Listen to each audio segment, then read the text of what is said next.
simulan na natin ang balitaan. Narito ang malalaki at makabuluhang balita ngayong araw.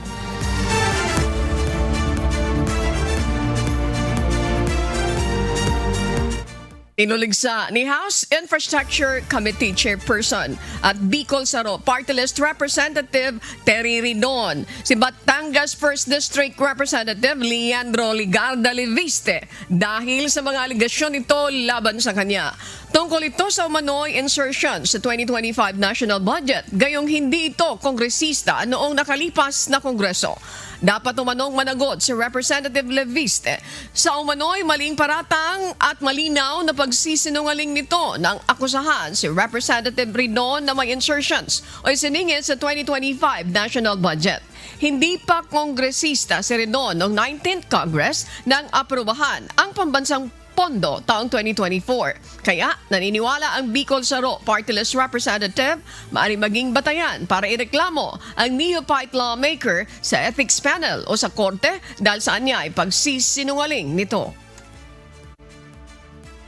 Una, super sinungaling si Congressman Leviste at pangalawa, fake news. Yung sinasabi niya na meron po ka-insertions for the 2025 national budget kung hindi pa ho ako kongresista nung pong binubuo po ito nung pong 2024. Hataw Balita ngayon! May impormasyon ngayon ng Department of the Interior and Local Government o DILG patungkol sa ipinapagawang bahay dito sa Pilipinas ng puganteng si Zaldico. Pinaghihinala ang pagtataguan ng pera ang naudlot na ipinapagawang bahay ni dating Ako Bicol Party List Representative at ngayon tinuturing ng pugante na si Zaldico sa Forbes Park, Makati City. Ayon kay DILG Secretary John Vic Remulla, naudlot ang konstruksyon nito nang pumutok ang issue ng flood control scandal. Hindi pa nila ito naiinspeksyon ngunit batay sa kanilang paunang investigasyon, napag-alamang hindi parking space ang binubong basement ng bahay na ito. 5-story basement together with this application. The 5-story basement, we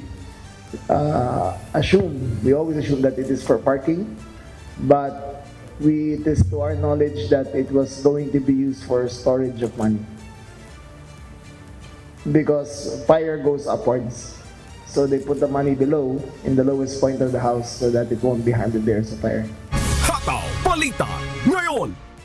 Umabot naman sa 241 million pesos ang naisauling pera sa gobyerno na ilang personalidad kasama na ang mga dating opisyal ng Department of Public Works and Highways o DPWH mula sa iligal nilang kinita sa pamamagitan ng kickback sa flood control projects.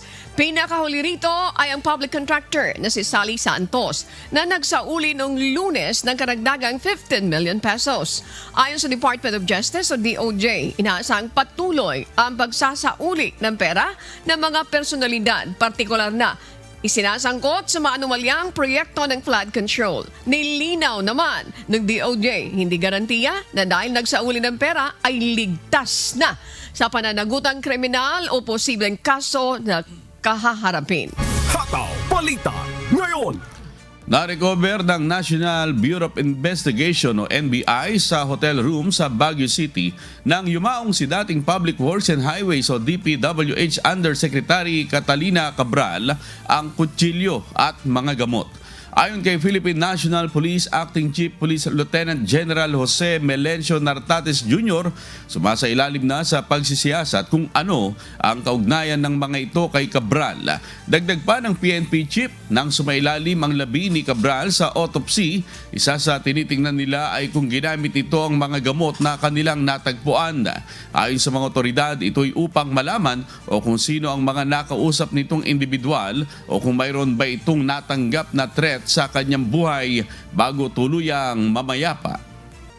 Is we would like to find out from that tragic death, hours before that, days before that, and even weeks before that, kung ano ang mga nangyari so that we can have a good narrative kung ano yung what really transpired, compelling her to end her life on that ravine. Hataw Balita ngayon! Naniniwala sa Department of the Interior and Local Government Secretary Jan Vic Remulla na walang third party o iba pang taong involved sa mismong pagkamatay ni dating Department of Public Works and Highways sa DPWH Undersecretary Catalina Cabral. Anya, sa pinapakita ng mga ebidensya at maging sa post-mortem examination, sa katawan ni Cabral na sinadya nito ang mga nangyari. Samantala, nananatili namang person of interests ang driver nito. Ngunit ayon kay DILG Remulla, hanggang sa ngayon walang conclusive links para madiin ang driver sa pagkamatay ng kanyang amo. Yes. It is ruled out that there was a third party involved in the incident outside of the driver and the music about. Hataw Balita ngayon. Samantala, hindi kinukonsinti ng Kamara ang anumang karahasan ayon kay House Ethics Panel Chairperson at 4-piece Party List Representative JC Abalos. Kasunod ito ng umano'y ginawang pananakit ni Leyte 4th District Representative Richard Gomez kay Philippine Fencing Association President Rene Gakuma sa Thailand sa gitna ng Southeast Asian Games. Ayon sa ulat, nag-ugat ito sa hindi pagkakasundo sa pagpili ng atleta para sa epi match. Wala pang naghahain ng reklamo sa House Committee on Ethics and Privileges ayon sa chairperson ng panel na si 4-piece Party List Representative JC Abalos.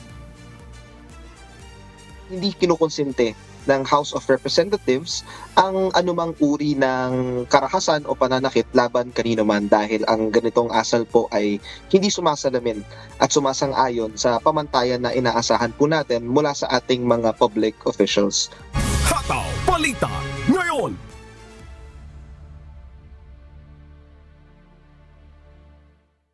Samantala, dismayado ang ilang tendera sa Divisoria dahil sa matumal na benta ngayong holiday season.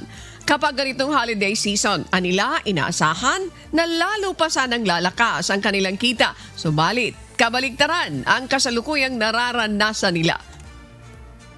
Ayon sa kwento ni Aling Rosalie, kung dati-rate, pagpasok pa lang ng bare months ay marami na ang mga bumibili ng kanilang paninda. Ngayon, kahit ilang araw na lang bago ang mismong holiday celebration, hindi ganon karamihan ang bumibili. Isa sa mga nakikita nilang dahilan na ang pagbaba ng benta ay ang nauusong online shopping. Kasi medyo mabili kami, mas mabili ng maraming tao, mga ngayon kasi parang birang-bira ang naninili, kaunti lang. Ganun lang. Hindi kagaya nung araw, pag pasok pa lang ng September, kumikita na kami. Ngayon, November, wala pa rin. Halos parang mabili naman, kaya lang hindi talaga nung araw mabili. Hataw Balita ngayon. Nagpapaalala ang Department of Trade and Industry o DTI sa mga consumer na maging matalino sa pagbili ng iba't ibang produkto sa merkado. Hindi lang bantay presyo kundi binabantayan din ng DTI ang kalidad ng mga produktong ibinebenta sa merkado upang matiyak na ang mga ito ay ligtas gamitin ng bawat mamimili lalo na ngayong holiday season. Ayon sa DTI, all year round o buong taon naman ang kanilang pagbabantay sa iba't ibang produkto sa pamilihan. Ngunit kapag ganitong holiday season ay mas mahigpit ang kanilang monitoring sa mga pailaw at mga paputok. Paliwanag ng ahensya dahil maraming bumibili ng dekorasyon, tinitiyak nila na ligtas ang mga ibinebentang produkto. Kaya tinahanap nila ang ICC o Import Commodity Clearance Sticker o kaya naman ay ang PS o Philippine Standard Marking sa mga ito. Sa ating mga consumer, advice po natin sa kanila for them to be safe during the holiday season. Kailangan, if ever bibili sila ng mga produkto po na ito, titignan po nila yung PS mark para po sa mga produktong manufactured dito po sa bansa natin. And then ICC mark naman po pag sa imported goods po. So yun po, maging wais, pagmatsyag, tapos maging matalino sa pagbili ng mga produktong to. Hataw Balita ngayon. Fully prepared o handang-handa na ang Ninoy Aquino International Airport o NAIA sa mga inaasahang pagdagsa ng mga pasahero ngayong holiday season. Batay sa datos ng Manila International Airport Authority, umabot na ng mahigit kumulang sa 170,000 ang bilang ng mga pasahero sa NAIA kada araw simula noong December 20. Nasa mahigit 3 hanggang 7% ang itinaas ng mga bilang ng mga pasahero kumpara noong nakaraang taon. Mas mataas ito ng mahigit kumulang 20 hanggang 30,000 pasahero kaysa regular na araw na nasa 140,000 hanggang 150,000 lang ang dami. Sa pahayag na inilabas ng New NAIA Infrastructure Corporation o NNIC, aabot ng nasa 2.5 million passengers ang dadaan sa NAIA ng may daily passenger traffic na aabot naman sa 170,000 simula December 20 hanggang January 4. Bunsod nito, activated na ang Oplan Biyaheng Ayos sa ilalim naman ng Department of Transportation o DOTR para sa pangangasiwa ng bulto ng mga pasahero dito sa NAIA ngayong holiday season. Kabilang sa mga paghahandang ito ang pagtatalaga ng mga karagdagang tauhan para sa operasyon ng mga passenger assistance desk sa lahat ng mga terminal. Hataw Balita ngayon. Na-stranded sa BF City Terminal sa Marikina City ang ilang pasahero na biyaheng Visayas dahil sa pagkaantala ng pagdating ng mga bus sa terminal. Nagkaroon ng aberya sa barko na sinakyan ng mga bus pabalik sa Metro Manila, kaya ang mga bus na sasakyan ng mga magbabakasyon sa BF City Terminal ay naantala din. Ayon naman sa isang bus company, noong huling linggo pa lamang ng Nobyembre ay fully booked na ang kanilang mga biyahe mula December 19 hanggang 23. Ngayon hanggang December 29 ay wala na ring bakante. At ako tambak yan, ganyan. Yung kargada, dami. Dami tao talaga. Siksikan to eh, pati itong puwan. Tambakan kahapon.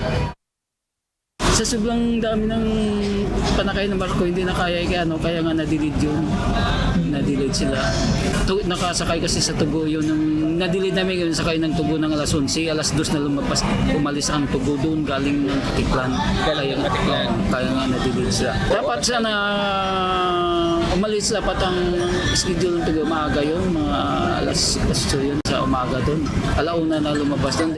Hataw Balita ngayon.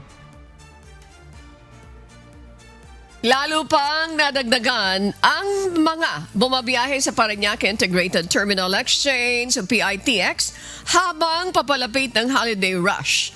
Sa tala ng pamunuan ng PITX, as of 8 p.m. kagabi, December 23, umabot na sa 203,951 ang mga bumiyahe sa PITX. Samantala, dahil sa kumakapal na bilang ng pasahero, may piling biyahe ng bus sa itinakdang oras ang fully booked tulad ng ilang biyahe patungong Bicol Region tulad ng Naga, Camarines Sur. Pero pagtitiyak ng PITX Management, hindi naman ito makakaapekto sa biyahe ng mga pasahero patungo ng Bicol. Para naman sa mga walk-in passenger, tiniyak ng PITX na makakasakay sila ng bus ngunit magbaon lamang ng mahabang pasensya. Hindi po fully book, ang sinasabi natin fully book ay kunyari po may certain trip po tayo per hour na nagpo-fully book na. So marami pa rin naman po tayong trips dahil nag-prepare naman po tayo ng mga extra trip or di kaya additional supply para po matugunan natin yung demand lalo na going to the Bicol region.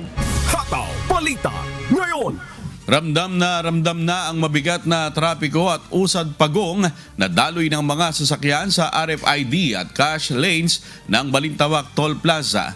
Sanhi ito ng sabay-sabay na pag-alis ng mga motoristang panorte at pa Maynila para sa holiday vacation. Naka-deploy na ang mga patrol personnel ng NLEX upang mag-manage ng trapiko, subalit nananatiling mabigat ang daluyan dahil sa dami ng sasakyan.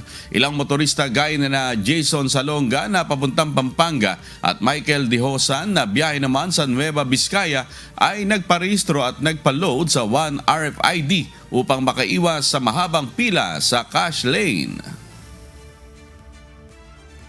Ang normal daily average po natin kasi for NLEX is nasa around 350 50,000, so maaring tumaas ito ng more than 17,000 or 17,500.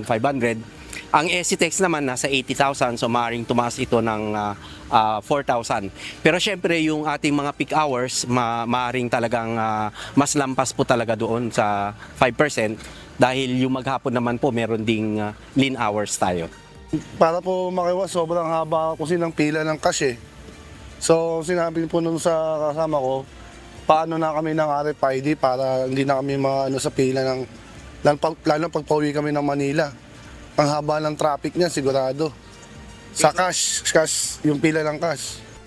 Maraming volume talaga ng sakyan ngayon. Kahit naka 1 FRID ka, sa volume ng sakyan, talagang pipila ka sa tuloy. Sa auto safe, dalawang kan, pero pag dire-diretso na lang. Siyempre, pakiusapan na lang na hindi magkakaproblema sa tuloy. Hataw Balita ngayon.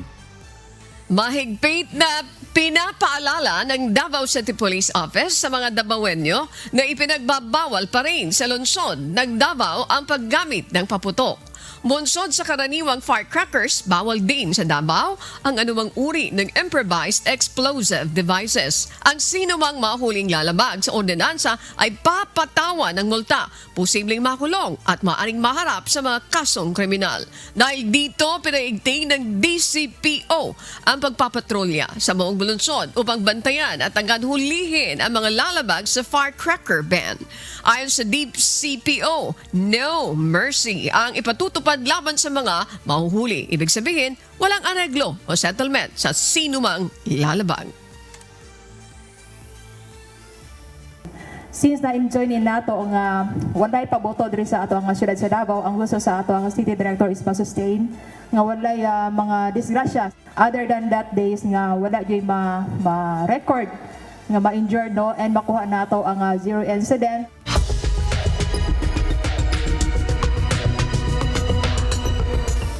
Hindi naibigay ang karapatan ng due process sa mga ipinadeport ng Trump administration ayon sa isang federal judge ng Estados Unidos. Dahil dito, nais ng naturang hukom na manatili sa kustodiya ng US ang naturang deportees at mabigyan ng pagkakataong madinig ang kanilang kaso. Ito ang wahataw na balita ni Kath Carriedo.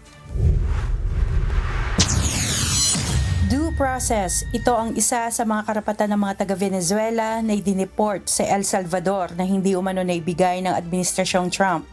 Ayon kay Chief Judge James Boasberg ng United States District Court for the District of Columbia, karapatan ng mga taong iyon na madinig ang kanilang kaso at matukoy kung makababalik sila sa Amerika o maaaring magsampa ng kaso sa ibang bansa.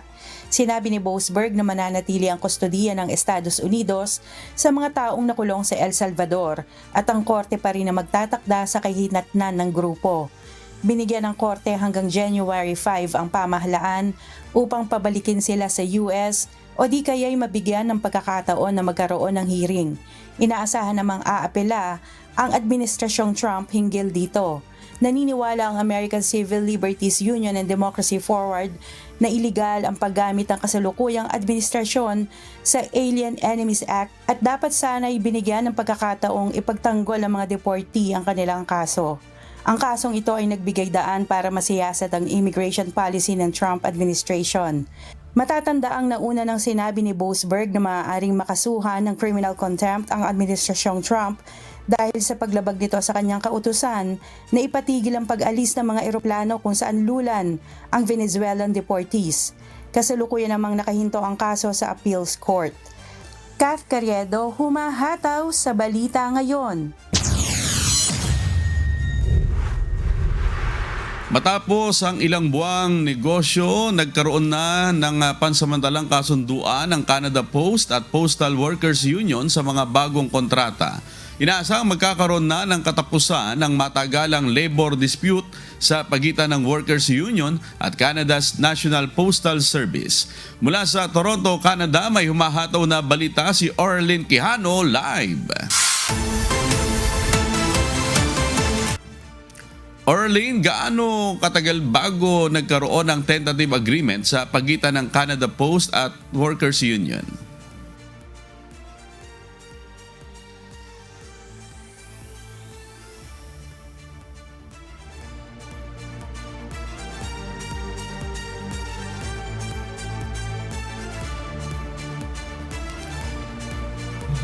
Babalikan po natin si Orlin Quijano sa kanyang ulat.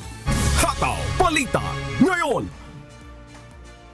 Sa pagpapatuloy ng Hataw Balita ngayon, sa kabila ng pagkakaroon ng ilan sa pinakamahigpit na gun laws sa mundo, magpapatupad pa ang Australia ng lalong mahigpit na batas tungkol naman sa pagmamay-ari ng baril.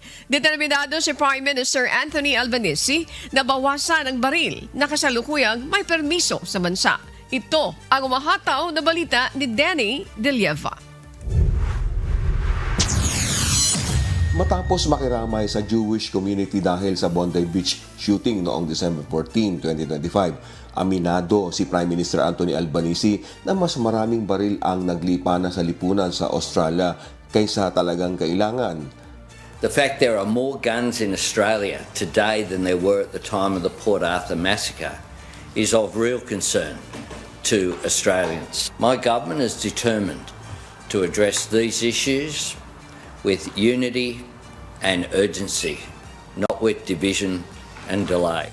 Bagamat may ilan sa pinakamahigpit na batas ang Australia tungkol sa baril, naghain ng mas pinahigpit pa na batas ang pamahalaan na inaasahang ipapasa ngayong linggo. Ilulunsad ni Albanese ang pinakamalawak na national gun buyback scheme mula noong 1996 kung saan babayaran ng pamahalaan ang mga labis na baril sa lipunan, mga newly banned firearms, gayon din ang mga illegal na armas. Ayon kay Albanese, kasalukuyang mayroong 4 na milyong armas sa bansa. Lumabas sa isang YouGov poll na isinagawa mula December 15 hanggang 22 na suportado ng halos lahat ng Australians o 92% ang mas mahigpit na gun laws. 44% ng respondents ay pahayag na gawing iligal ang mga baril na ginamit ng gunmen sa Bondi Beach attack. Samantala, suportado naman ng 48% ng respondents ang paghihigpit sa batas tungkol sa pagkakaloob ng lisensya sa baril. Bukod dito, nangako rin si Albanese na poprotektahan ang karapatan ng Jewish Australians. The government will work every day to protect Jewish Australians, to protect the fundamental right as Australians that they have to be proud of who they are, to practice their faith, to educate their children, and to engage in Australian society in the fullest way possible. We're not going to let the ISIS-inspired terrorists win. We won't let them divide our society, and we'll get through this together. Danny De Lieva, humahataw sa balita ngayon.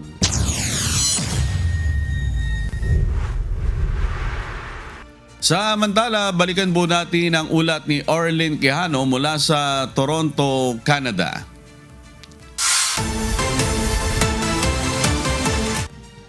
Orlin, gaano katagal bago nagkaroon ng tentative agreement sa pagitan ng Canada Post at Workers Union? Sherwin, nagkaroon ng pansamantalang kasunduan matapos ang mahigit 2 taon mula nang magsimula ang negosasyon. Sa loob ng 2 taon, nagkaroon ng 2 pambansang welga at lumalalang kawalang katatagang pinansyal para sa Canada Post na isang Crown Corporation. Noong Lunes, inanunsyo ng Canada Post at ng union ang tentative agreement sa panibagong workers' contracts. Ayon sa Canadian Union of Postal Workers o CUPW, sa panibagong tentative agreement magkakaroon ng pagtaas ng sahod, mga proteksyon laban sa inflation, improved benefits at job security. Idinatalya ng Canada Post na sa bagong 5-year contracts, tataas ang sahod ng mga empleyado ng 6.5% sa unang taon at karagdagang 3% sa ikalawang taon. Sa kasalukuyan, sinusuri ng federal government ng Canada ang action plan ng Canada Post kung paano nito ipatutupad ang mga pagbabago. Balik sa'yo, Sherwin. Ilan bang Canadian ang employed ng Canada Post, Orlin? Sherwin, bilang National Postal Service nga ng bansa, isang Canada Post sa malalaking employers na may almost 68,000 employees, including full-time and part-time employees dito sa Canada. Sherwin? Alright, maraming salamat, Orlin Quijano, nag-uulat ng live mula sa Toronto, Canada. Hataw Balita ngayon. Samantala, 3 panibagong kaso ng tigdas sa missiles ang naitala sa New Zealand ayon sa Health New Zealand o Health NZ. Dahil dito, umabot na sa mahigit 30 ang kaso nito sa bansa mula nang lumabas ito sa unang bahagi ng 2025. Ito ang humahataw na balita ni Early Briones. Kinumpirma ng Health New Zealand o Health NZ na may 3 bagong kaso ng tigdas sa bansa, 2 sa Auckland at 1 naman sa Wellington. Sa kabuuan ay umabot na sa 35 ang kaso ng measles ngayong taon. Ayon sa Health New Zealand, isa sa mga bagong kaso ay may exposure sa may Queensgate Mall sa Lower Hutt noong December 5 to 11. Gayunpaman, itinuturing na mga casual contacts lamang at hindi close contacts ang mga bumisita sa nasabing mall. Matatandaang sa unang bahagi ng 2025 na itala na ang kaso ng tigdas sa iba't ibang rehiyon, kung kaya't nagbababala ang mga health officials sa tumataas na panganib ng pagkalat nito sa buong bansa at hinikayat ang publiko na tiyaking kumpleto ang kanilang bakuna. Samantala, may ilan pang locations of interest sa South Island, kabilang na ang Chemist Warehouse sa Riccarton, Fairley Bakehouse at Auraki o Mount Cook Visitor Center. Pinapayuhan ng Health NZ ang publiko na regular na tignan ng update measles location of interests at sundin ang payo na nakasaad doon. Para naman sa may sintomas ng tigdas gaya ng lagnat, rashes, ubo at sipon, mandatili lamang sa bahay o tumawag sa Healthline 0800-611-116 o makipag-ugnayan sila sa pinakamalapit na healthcare provider para sa tamang gabay. Early Briones, humahataw sa balita ngayon.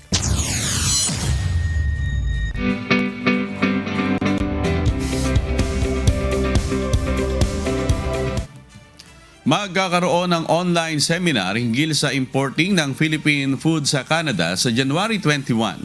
Samantala, iniimbitahan naman ang PhilCom organization sa Milan na mag-register o mag-renew ng kanilang accreditation sa konsulado. Ito ang humahataw na balita ni Lynn Perez. What's up, kabayan? Inanyayahan ng mga Filipino-Canadian businessmen sa isang online seminar on importing Philippine food and agriculture products sa Canada.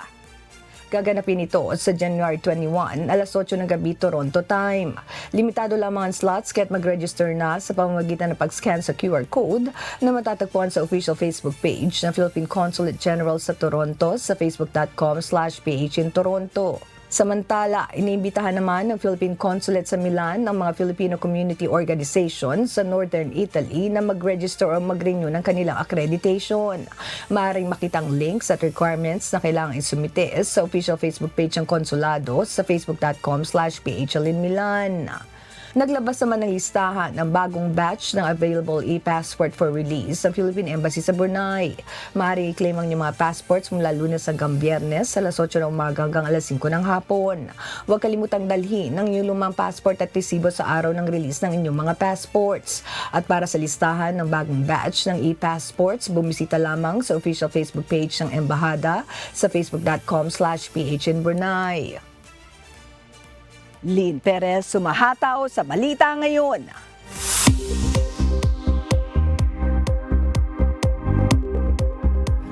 Alamin natin ang magiging lagay ng panahon sa iba't ibang bahagi ng bansa ngayong araw ng Miyerkules, December 24. Panoorin po natin ang update mula sa Philippine Weather Bureau, Pag-asa. Magandang umaga mula sa Pag-asa Weather Forecasting Center. Ito ng ating update sa magiging tayo ng panahon sa susunod na 24 oras. Patuloy ang pag-iral ng easterlies o yung hangin na nanggagaling sa Karakatang Pasipiko dito sa malaking bahagi ng ating bansa. So magpapatuloy pa rin ito magdudulot ng mga pag-ulan dito sa silangang bahagi ng Southern Luzon. Samantala, itong northeast monsoon o yung malamig na hanging amihan magdudulot rin ng mga kaulapan at mga pag-ambon dito sa eastern sections ng Northern and Central Luzon. For Metro Manila at nalalabing bahagi pa ng ating bansa ay generally fair weather ang ating inaasahan ngayong araw. Bahagi maulap hanggang sa maulap na papawirin pero nandyan pa rin mga tsansa ng mga biglaan at panandaliang pag-ulan na dulot ng thunderstorms especially sa area ng Visayas at sa Mindanao. At para naman sa magiging lagay ng ating panahon ngayong araw dito sa Luzon, dahil nga sa epekto ng easterlies, asahan natin yung mga kaulapan at mga kalat-kalat na pag-ulan, pagkulog at pagkidlat. dito sa area ng Bicol Region at sa lalawigan ng Quezon. Kaya patuloy po tayong maging handa at alerto sa mga banta ng flooding at landslides over these areas dahil at least for today ay makakaranas pa rin tayo ng mga malalakas at posible yung mga tuloy-tuloy na pag-ulan, especially sa dakong hapon at sa gabi. Samantala, dahil naman sa epekto ng amihan ay makakaranas pa rin tayo ng mga kaulapan at pag-ambon.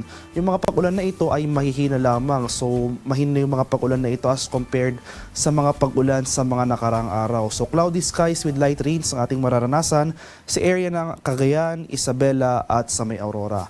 Sa Metro Manila at nalalabing bahagi pa ng ating area dito sa Luzon ay generally fair weather ang mararanasan ngayong araw.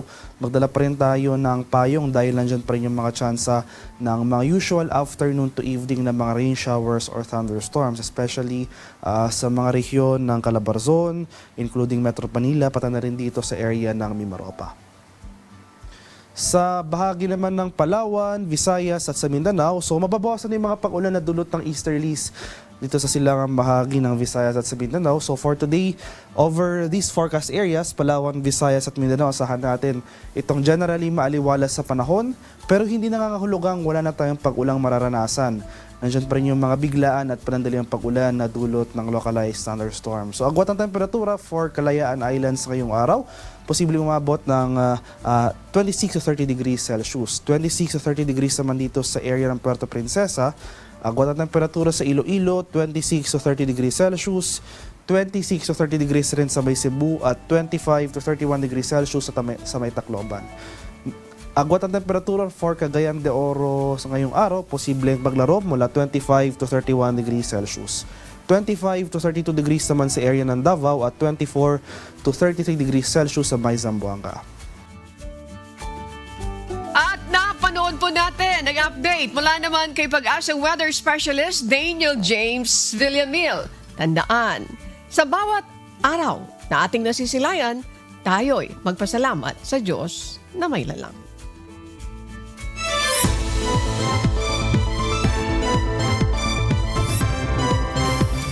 Patuloy ang pagdagsa ng mga pasahero na palabas at papasok sa mga lalawigan sa Bicol kasunod ng holiday rush. Bunsod dito, maigpit na rin ang seguridad na ipinatutupad ng Philippine Coast Guard.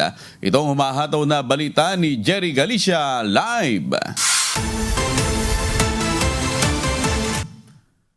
Good morning, Jerry. Gaano na ba karami ang pasahero ang umalis at dumating dyan sa mga pantalan, Jerry? Yes, amigo, magandang umaga. Batay sa tala ng huling tala ng Philippine Coast Guard District Bicol, tumaas ang bilang ng mga umaalis at dumarating na pasahero sa mga pangunahing pantalan dito sa rehiyon para sa mahabang bakasyon. Nagsa na nga ang mga pasahero dito sa mga pantalan sa Region 5, kaya patuloy ang pag-monitor at nakabantay ang kawani ng Philippine Coast Guard Bicol upang matiyak ang ligtas at payapang biyahe o paglalakbay ng ating mga kabayan dito sa Bicol. Sa Pasakaw Port, maaga pa lamang ay mahaba ng pila ng mga pasahero sa labas ng pantalan. Kapansin din ang bulto ng mga sumasakay sa roll-on-roll-off vessels. Karamihan sa mga pasahero ay pauwi sa isla ng Burias, Masbate, bitbit ang kanilang mga bagahe sa pagsampa sa mga sasakyang pandagat. Sa Matnog Port naman, humaba na rin ang pila ng mga sasakyan at mga pasaherong tatawid patungong Samar sa Visayas at ilang bahagi ng Mindanao. Patuloy ang mahigpit na seguridad ng Philippine Coast Guard sa mga pantalan upang maiwasan ang anumang aberya sa biyahe. Sumasailalim sa masusing inspeksyon ang mga sasakyang pandagat kabilang ang paggamit ng K9 units upang matiyak na walang pinagbabawal na bagay ang makakapasok sa pantalana. Nagpatupad din ang PCG Sorsogon ng sapilit ng pagsusuot ng life jacket sa mga pasahero ng Ro-Ro vessel sa Matnog at Bulan Port. Ayon sa PCG Sorsogon, bahagi ito ng pinaigting na hakbang sa seguridad upang matiyak ang kaligtasan ng mga mananakay. May 3 kategorya ang pinatutupad na pagsusuot ng life jacket ng Coast Guard para sa mga pasahero. Mas makabubuti sa ating mga pasahero na magsuot ay nasa kanilang pagsusuotin nila yung ating mga pasahero. Basta number 1 priority, dapat safety is our topmost priority sa amin pong mga bumabiyahe sa ating pong stakeholders dito sa ating katubigan po. Amigo, pinapaubaya rin ng Coast Guard sa pre-departure inspection team ang pagkapasuot ng life jacket sa mga pasahero bilang bahagi ng pagtiyak sa kaligtasan ng mga sumasakay sa mga barko. Paliwanag ng PCG, hindi naman sa lahat ng panahon kailangang suot ng mga mananakay ang life jacket sa ilang biyahe. Maaari itong ilagay sa ilalim ng mga upuan ng barko upang madali makuha ng mga pasahero kung kakailanganin. Yan ang balita mula sa Bicol Region. Balik sa iyo, amigo. Jerry, medyo malakas na rin ba ang alon ng dagat sa mga pantalan? Sa ngayon dito sa ating kinalalagyan dito sa Masbate City Port ay tahimik naman ang alon dito. Pero noong mga nakarang araw ay malakas ang alon, partikular dun sa pagitan ng Isla ng Burias at dun sa bayan ng Aroroy. Amigo. How about yung hangin? Medyo nararamdaman mo na ba? Medyo may malakas ba? Sa amin kasi dito sa Laguna, medyo malakas kaninang madaling araw. So ngayon, mahina naman yung hangin o bugso ng hangin na ating naranasan dito sa siyudad ng Masbate, amigo. Kaya ito at mabanayad yung alon dito sa karagatan na sakop ng Masbate, amigo. Alright, maraming salamat Jerry Galicia, nag-uulat ng live mula sa Masbate City. Hataw Balita ngayon. Nagsagawa ang Philippine Coast Guard o PCG ng Maritime Outreach para sa mga banging isda sa Davao City.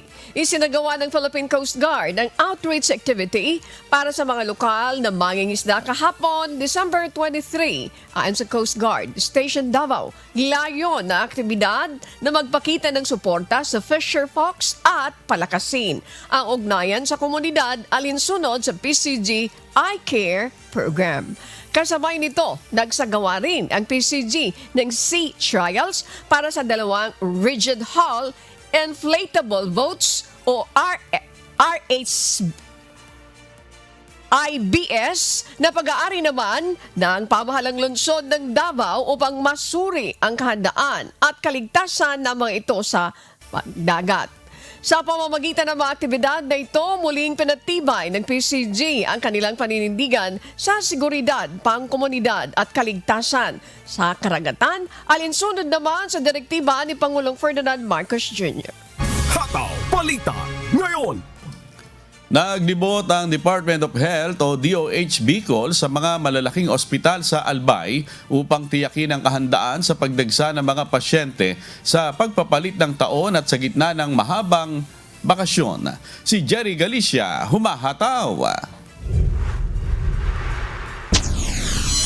Ininspeksyon ng DOH Bicol ang Josefina Belmonte Duran Albay Provincial Hospital at ang Bicol Regional Hospital and Medical Center bilang bahagi ng kampanya para sa ligtas na pagpapalit ng taon.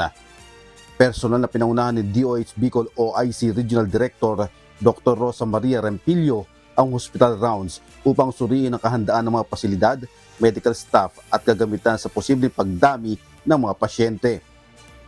Tiniyak naman ng pamunuan ng mga ospital na nakahanda ang kanilang mga doktor at health workers lalo na sa pagtugon sa fireworks-related injuries, mga aksidente sa kalsada at mga sakit na kaugnay ng labis na pagkain at pag-inom, kabilang na ang Holiday Heart Syndrome. Nanawagan ang DOH Bicol sa publiko na panatili ng malusog na pamumuhay, maging responsable sa pagbibiyahe at iwasan ang paggamit ng paputok upang maiwasan ang mga aksidente. Ayon sa DOH Bicol, umabot sa 61 ang naitala paputok-related injuries noong 2024, mas mataas kumpara sa 49 na kaso noong 2023. Jerry Galicia, humahataw sa balita ngayon.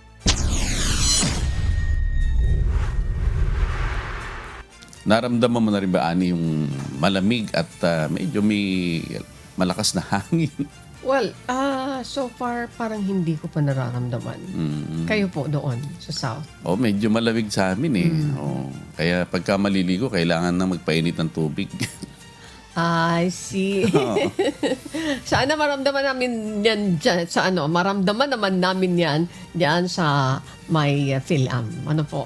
Ayan. At sa atin namang shout out. Ayan. Unahin ko na si Brad Jazzy Mertalia and family. Ayan, salamat sa Diyos. At of course, ang La Pastora family, ang aking tita Nene, ang Libas family, at ang Kulubong family. Ani? Thank you very much. Ayan, maraming salamat. Mag-shoutout na rin tayo. Shoutout ko, ito, Mayor, the former Mayor, Alan Arandia ng Piuduran Albay. Maraming na aldaw sa imo tabi. At syempre, ayan, BP Ruth Soriano, good morning po sa inyo. And of course, kasama ko dito, batiin ko na muna si Ian. Thank you very much, Ian. Makalanda, thank you. And of course, kasama natin si Christian, si Jerickson, of course, si Jose Ibanez. Thank you very much. At shout out, Olan, Jen, Marvin, Melinda, Justin, Lowell, George Bardalosa yan Derek Rini. At syempre, yung mga taga-IT natin, Cardo, and of course si Arian. Thank you so much. Ayan. Meron po ba tayo nakalimutan dyan? IT people, sa inyong lahat, maraming salamat. At, amigo Sherwin, mayroon pa naman, Adet, 3 minuto pa, o 2 pa. Oo, pinapa-shoutout ni Jonah Bunyag. May bahay ni Jerickson, si Marino Alimaria. Ayan, masugid daw nating taga-subaybay. Happy viewing po sa Hataw Balita. Ayan. Maraming salamat. Doon sa ating mga kababayan na hindi po namin nababati, kami po ay nagpapasalamat dahil lagi po kayo nanonood. Ayan, Mami Beth Rason, good morning. Kay Brad Daddy, sa Mami ni Attorney Ruth, magandang umaga po sa inyo.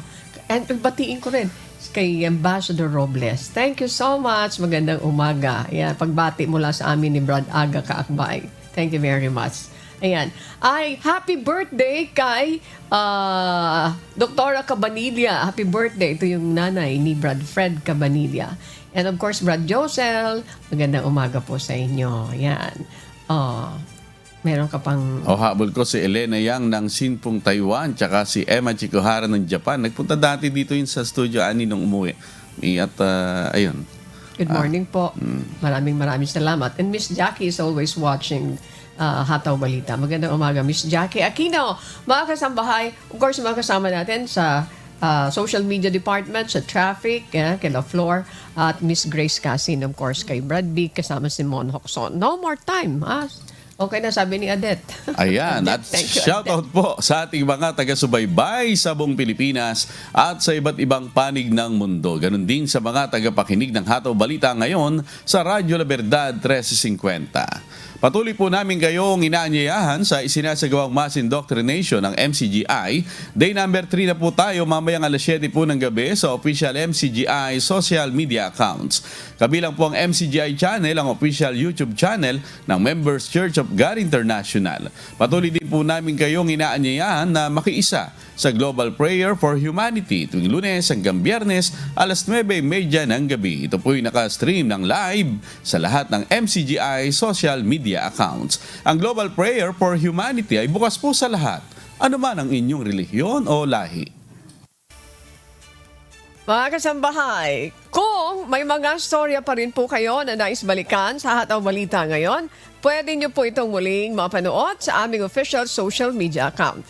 Magtungo lamang po sa UNTV News and Rescue YouTube channel at i-click ang subscribe button. Gayon din po sa aming Facebook at TikTok accounts. Mapapanood nyo rin dito ang iba pa ang news programs ng UNTV. Pati na po ang iba pa ang video na nag-iisang public service channel. Kaya tara na! Subscribe, like, and share. At sa aming ibabahaging mga salita ng Diyos na ating sandigan, mula sa Kawikaan, Kapitulo 23, Talatang 9. Huwag kang magsalita sa pakinig ng mangmang, sapagkat kanyang hahamaki ng karunungan ng iyong mga salita.